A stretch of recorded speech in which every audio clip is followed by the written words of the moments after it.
দীর্ঘদিনের অপেক্ষা, অসংখ্য জল্পনা কল্পনা এবং সরকারি চাকরিজীবীদের বহু প্রতীক্ষিত দাবি অবশেষে নবম পে স্কেল বাস্তবায়নের পথে বড় অগ্রগতির ইঙ্গিত মিলছে।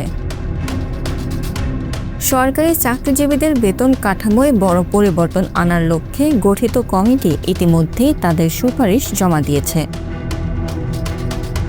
অর্থ মন্ত্রণালয়ের সূত্র বলছে 2026-27 অর্থ বছরের বাজেটে এই খাতে বিশেষ বরাদ্দ রাখার বিষয়ে নীতিগত প্রস্তুতি চলছে।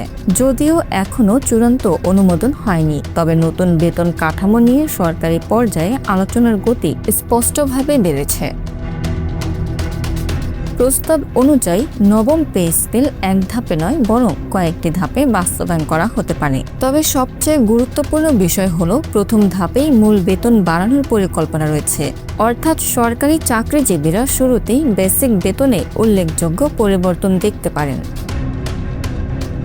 পরবর্তী ধাপগুলোতে চিকিৎসা ভাতা, যাতায়াত ভাতা, টিফিন, ধোলাই এবং অন্যান্য আর্থিক সুবিধা সমন্বয়ের সম্ভাবনা রয়েছে। উল্লেখ্য, সর্বশেষ অষ্টম পে স্কেল কার্যকর হয়েছিল 2015 সালে। এরপর প্রায় এক যুগ পেরিয়ে গেলেও নতুন পে স্কেল বাস্তবায়নের দৃশ্যমান অগ্রগতি দেখা যায়নি। ফলে মূল্যস্ফীতি, জীবনযাত্রার ব্যয় বৃদ্ধি এবং বাস্তব আয় সংকুচিত হওয়ায় সরকারি চাকরিজীবীদের মধ্যে দীর্ঘদিন ধরে নতুন পে স্কেলের দাবি জোরালো ছিল। 2024 সালের রাজনৈতিক পরিবর্তনের পর পুনর্গঠিত বেতন কমিশন আবারও এই প্রক্রিয়াকে সক্রিয় করে।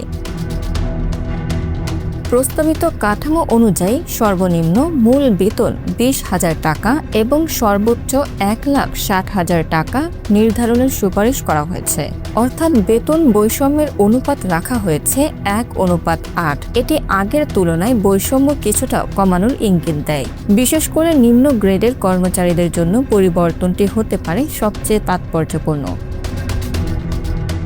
উদাহরণ হিসেবে বর্তমান 20তম গ্রেডের একজন কর্মচারীর মোট আয় প্রায় 16,950 টাকা হলেও নতুন কাঠামোয় তা ভাতাসহ 41,000 টাকার বেশি হতে পারে।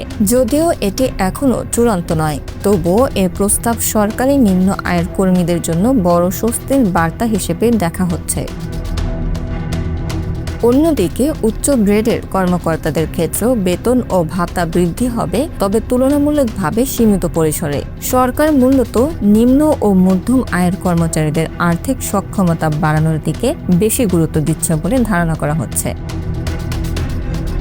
বর্তমানে চালু থাকা 10 ও 15% বিশেষ ভাতাও নতুন কাঠামোর সঙ্গে সমন্বয়ের পরিকল্পনা রয়েছে, অর্থাৎ পুরো বেতন ব্যবস্থায় একটি বড় পুনর্বিন্যাসের সম্ভাবনা তৈরি হয়েছে।